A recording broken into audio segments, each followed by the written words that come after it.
is one of those things when you've got a newborn in your life, and technology doesn't always play nice like you want it to. So culmination of factors. But hey, it's Friday. We're hopping back into the Gospel of Mark, and we are in Mark chapter 6, and we're picking up in verse 45, right after Jesus feeds the 5,000, and this is one you probably know pretty well. Here we go. Beginning in verse 45. Immediately, that's after they had fed the 5,000, Jesus made his disciples get into the boat and go ahead of him to the other side, to Bethsaida, while he himself was sending the crowd away.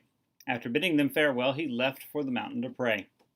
When it was evening, the boat was in the middle of the sea, and he was alone on the land. Seeing them straining at the oars for the wind was against him, at the fourth watch of the night he came to them walking on the sea, and he intended to pass them by. But when they saw him walking on the water, they supposed that it was a ghost, and they cried out, for they saw him and were terrified. But immediately he spoke to them and said to them, "Take courage, it is I, do not be afraid." Then he got into the boat with them, and the wind stopped, and they were utterly astonished, for they had not gained any insight from the incident of the loaves, but their heart was hardened. All right, so again, one of those passages we know we've probably heard a sermon or two preached, but let's just take it piece by piece. What's going on? Why is it important? How's it fit? All right, so we've just finished the feeding of the 5,000, and now we find Jesus saying, "Get in the boat and go." It's kind of like a hey, here's the miracle, now go. Now, what's interesting is in John's gospel, you're going to find out that people say, "Hey, he just fed us. Let's make him our king." And Jesus is like, "No, I'm not that kind of king." They didn't understand. The people didn't understand. So Jesus just decided he had to get them out of there because it was just not going to be good. But so he puts his disciples on the boat and tells them to go, but he goes away and goes to pray. Let me just say, if this tells us how important prayer is to the ministry of Jesus, the Son of God, God in the flesh, how important communion with God is in prayer for him, that ought to tell us something about how important it is for us.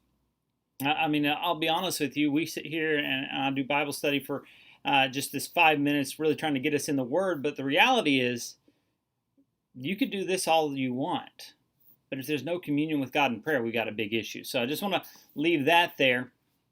But look what happens. Evening comes. It's in the middle. They're in the middle of the sea. Jesus looks down from the mountain and he sees them. And here's what we have to remember. Jesus already knows the future. He knows what's going to happen here. He sends them in the boat knowing what's about to happen. And you see these guys just straining at the oars. Again, not little guys. They're experienced fishermen. They know what they're doing, and they are straining at the oars, just trying to keep. They're doing everything possible. And yet Jesus has allowed them to go into this storm. And then what does he do? He comes walking to them on the water. And they have that, let's just be honest, really understandable reaction. Scared. They're fearful. Why? Because people don't walk on water, right? Start running through all your explanations of what's going on here.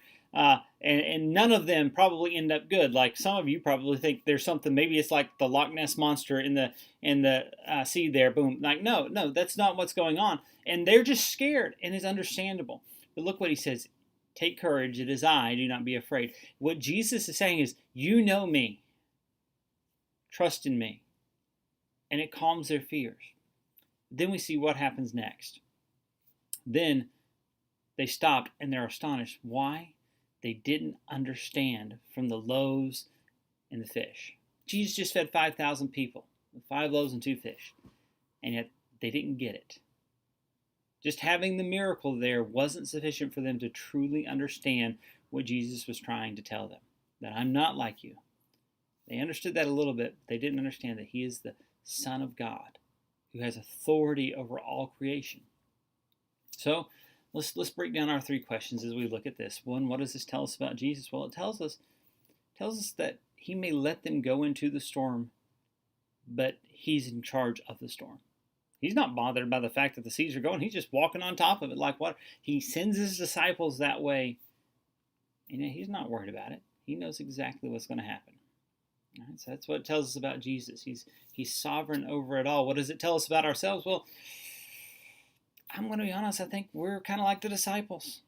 So many times we see God move in our lives and we think this is amazing, this is great, and then we get on the other side of it and it's like we didn't even go through that. We didn't catch what was supposed to be caught there. We didn't understand. And so we have this tendency to have hard hearts and not remember and not really take to heart what Jesus has done for us. So what does it call us to do?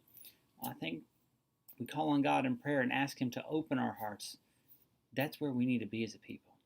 All right, guys, that's my time. Thanks so much. Have a wonderful weekend. I will see you back here on Tuesday as we hop back into the Gospel of Mark.